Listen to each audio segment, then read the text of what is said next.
Magandang hapon! Kumusta po? Narito po ulit ang update natin para sa lagay ng ating panahon ngayong hapon po ng November 20, 2023 na kung saan sa ngayon po kung inyong napapansin ay pawala na po yung sirkulasyon ng sama ng panahon na ating minomonitor sa silangan po ng Surigao del Norte at pawala na po yan anytime. At ang sirkulasyon naman between Palawan and Zamboanga Peninsula ay patuloy pong paglakas nito at bukas ay posibleng dadaan na po dyan sa may Palawan at pagsapit ng Miyerkules, makakalabas na rin po yan sa ating area of responsibility at posibleng maging bagyo pero palayo na po dito sa atin. At sa atin naman pong long range forecast ay wala naman pong bagyo na nakikita na tatawid dito sa malaking bahagi ng ating bansa. Posibleng hanggang sa matapos ang buwan na ito ay storm free po muli tayo.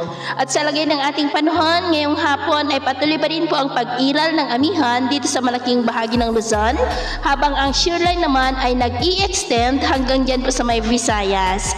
Ngayong hapon ay patuloy pa rin ang maulap na kalangitan na may mga pulupulong pag-ulan, pagpulog at pagkidlat sa malaking bahagi pa rin ng Southern Luzon, Visayas, Mindanao, maging po dito sa may Northern Luzon na posibleng magtuloy-tuloy ang mga pag-uulan na yan hanggang mamayang gabi kaya mag-ingat po tayo sa mga banta pa rin ng mga pagbaha at pagguho ng lupa.